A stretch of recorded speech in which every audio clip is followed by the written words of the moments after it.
After I'd completed second year, I didn't want to return to university. I was 18 years old and I had ants in my pants. I just couldn't stand the idea of spending another year or two sitting in classrooms listening to noise and drivel.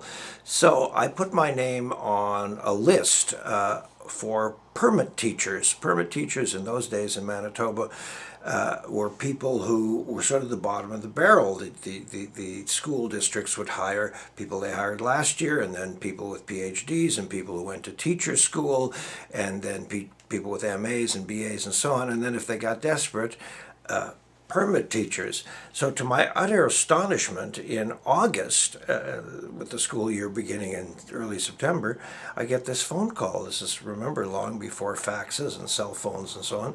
And I have an appointment to go and see the principal of a school in northern Manitoba. And so they tell me the location, and I'd never heard of it before, and I had to get out maps and figure out how to get there and so on. And what do? I was 18. Did I say that? Yes. So my voice took about 5 years to break, and I was shaving about once a week, and I was so skinny my friends called me Ghost. Hey, burner, if you turn sideways, you'll disappear. So I went to Hudson's Bay Company and I bought myself a Harris tweed jacket with leather elbow patches so I'd look professorial.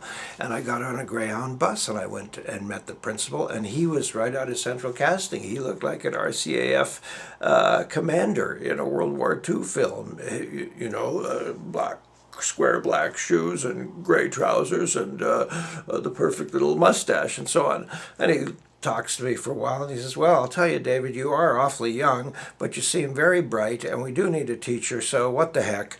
I'm giving you the job, and we're going to give you grade 9 and 10 math and grade 9 science, and oh, what the heck, why don't you also do phys ed and choir? So I got the gig. I found a family who would give me room and board for $60 a month, and I wandered into the local pool hall in my funny city slicker clothes, and I was a big hit. Well, I discovered two things about myself that first week of school. One is that I was a terrific teacher. I was very focused, and I was communicative and engaging and so on. And the other was that I was a complete child. I mean, I was a 5-year-old who was physically apparently 18, but I was, undisguised as an adult, none of which was true.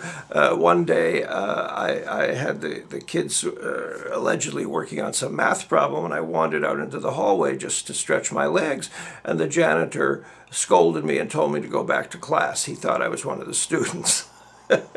Anyway, I bought my first car, a Volkswagen Beetle, gray with a sunroof, 5 on the floor, and I'd never driven a car in my life, and I just went to the local insurance agent who provided driver's licenses, and he said, "Can you drive, David?" I was, it's a small town, so everybody knew who I was. I was this young teacher at the high school, and I said, "Oh yeah, sure, of course." I didn't have the faintest clue how to drive, and the tires would freeze square every morning, and I would drive only about 5 blocks to work because we were in northern Manitoba, and your ears and nose would freeze off.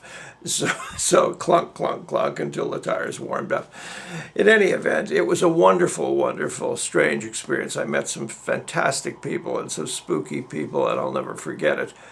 Pickle. If life affords you the opportunity to just go and do something that you've never done before in some place that you've never even heard of, do it.